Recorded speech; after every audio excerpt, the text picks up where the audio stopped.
E aí o pessoal falando aqui, atirar pelas costas, além de ser covardia, é um grande crime. Aqui, Milar escrevendo. Estamos de volta e eu aproveito inclusive para já convidar a participar conosco aqui também para uma reflexão sobre a atuação da polícia em São Paulo. E a gente vê que o aumento do número de mortes provocadas pela polícia também acaba afetando ainda mais as pessoas pretas. E a gente chama a participar conosco neste momento o Paulo César Ramos, que é coordenador afro do SEBRAP. Ele que também estuda, analisa e acompanha a situação, é um pesquisador na área de violência e violência contra os negros, inclusive. Ele já está conosco aqui também para conversar a respeito dessa atuação da polícia em São Paulo. Olá, Paulo, muito obrigada por aceitar nosso convite. Queria que você analisasse para a gente, principalmente esses dois episódios de hoje, que estão no foco do noticiário: um homem sendo jogado da ponte e um outro recebendo 11 tiros pelas costas após roubar material de limpeza no mercado em São Paulo. Como que a gente pode definir a atuação da polícia de São Paulo e onde vamos parar com isso? Muito bom dia, Fabiola, Josias, Leonardo, prazer estar com vocês e compartilhar algumas reflexões com vocês nessa manhã que nos assalta com más notícias. Contudo, elas nos assaltam por serem bastante eloquentes do padrão estrutural que caracteriza o policiamento ostensivo no estado de São Paulo. Quando a gente vê casos como esse, que saltam aos olhos, que têm registros, que têm descrição, que são feitos, em alguns casos, à luz do dia ou com bastante iluminação, que a gente consegue ver os detalhes, a gente fica chocado porque a gente tem noção da realidade do cotidiano pela qual passa a população negra e pobre e periférica das grandes cidades do Brasil, em especial na cidade de São Paulo, no estado de São Paulo. Esses eventos eles são emblemáticos porque eles têm uma capacidade de falar para as pessoas aquilo que o absurdo não é capaz de dizer. Então, quando a gente se choca com eventos como esse, é preciso que a gente compreenda que existe um modo de funcionamento da instituição policial que permite que esses casos aconteçam, que permite que esses policiais existam, que permite que, inclusive, posteriormente, a institucionalidade os acolham, não sem certo desgaste, mas que posteriormente a institucionalidade os acolherá com certa parcimônia, eu diria até. Às vezes, quando se trata de um caso emblemático como esse, né, de um mês atrás, de agora, a gente tem uma certa uma certa repercussão do ponto de vista do judiciário, mas a tendência, se nós observarmos, né, é que esses policiais sejam posteriormente acolhidos pela Agora, institucionalidade da gestão. ô Paulo, mas quando o governador ele critica o próprio secretário de Segurança Pública também, diz que não é o papel da Polícia Militar. O governador diz que providências serão tomadas. O que você espera? Que providências são essas? Qual é a tua expectativa da resposta do governo de São Paulo para esse aumento da violência policial aqui em todo o estado? Eu acho que existe uma aposta na confusão por parte do governo do estado, porque ao mesmo tempo que ele vê um absurdo, quando ele vê um absurdo desses ocorrer, ele corre à cena pública para condenar. Por outro lado, existe um incentivo, né? Os sinais, mensagens de que sim, é preciso endurecer, é preciso ser duro, é preciso, sempre com linguagens cifradas, né? É preciso matar,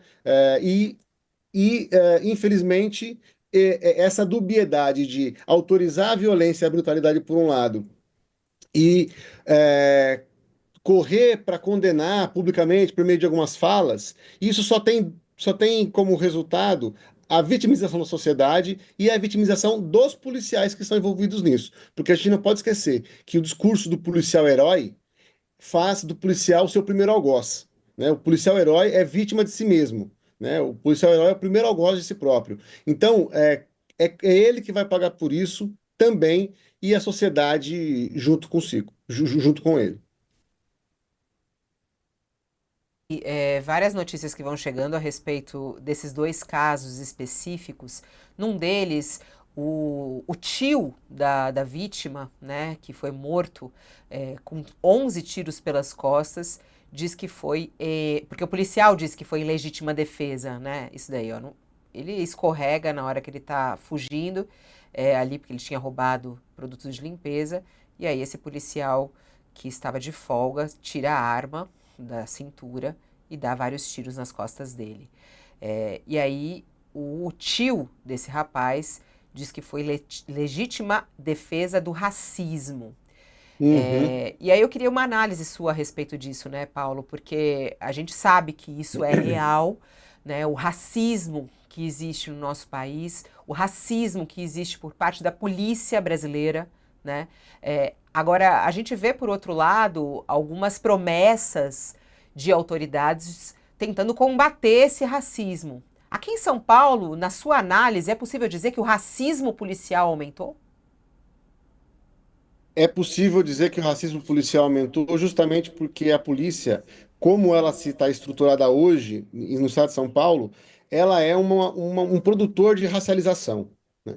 Cada abordagem policial é um ritual de racialização, ou seja, de produção de hierarquias raciais. Sempre que existe um tipo de abuso, por parte dos policiais, de brutalidade, o policial está informando o jovem negro, periférico, pobre, de que ele é inferior e de que existe uma hierarquização. Essa abordagem que os policiais praticam, que não está protocolado em nenhum sistema, não é ensinado nas academias, ele vem da cultura de rua que produz e que essa cultura de rua é impregnada de racismo, né? Ela produz uma seletividade racial na seleção dos suspeitos e ela é uma produtora de racialização, de racismo. E, infelizmente, o que nós temos visto hoje é que essa diretriz de ter uma polícia que submete o cidadão, que submete as pessoas, que tratam periféricos, pobres e negros como cidadãos de terceira classe, de segunda categoria, ela é a política que está comandando hoje, infelizmente, a Secretaria de Segurança Pública, do Estado de São Paulo. Paulo, bom Ao dia. vivo. Oi, posso Desculpa. falar? Não, eu que Pode. peço desculpa. Não, Paulo, assim, como na verdade, tudo bem, a gente, toda vez que morre alguém, morre um Ryan, morre um estudante de medicina, aparece um monte de corpos de civis, numa operação Escudo, numa operação Verão, na periferia de São Paulo, na periferia de Guarulhos. A gente retoma e a gente volta para essa mesma situação. E você muito bem colocou, né, aonde está o problema, né, e aonde não está o problema. A questão é a seguinte: realidade, a gente tem um secretário de Segurança Pública que opera numa política de alta letalidade policial. Sempre defendeu Uhum. isso, que ele faz parte dessa banda mais dura da segurança pública. Temos um governador de estado que já percebeu que, inclusive, alta letalidade policial se converte em votos, né? Isso. A gente tem uma Assembleia Legislativa de São Paulo, cujo esse governador e esse secretário de Segurança Pública maioria Uhum. indiscutível, né?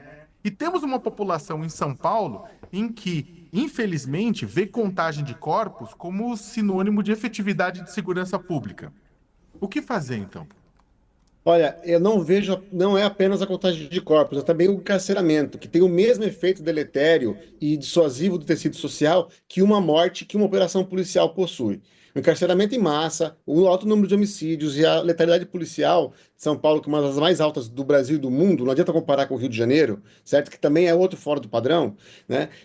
O que nós devemos esperar? A segurança pública precisa ser urgentemente assunto de civis, né? A institucionalização do debate de segurança pública precisa ser apropriada pelos civis. No governo, na Constituição de 88, na definição do capítulo sobre segurança pública, do capítulo constitucional de segurança pública, de 1980, da Constituição de 88, apenas militares participaram da sua elaboração. E ela incorporou toda a institucionalidade que havia sido determinada do regime militar, que, por sua vez, bebia já de uma herança colonial da institucionalidade da segurança pública.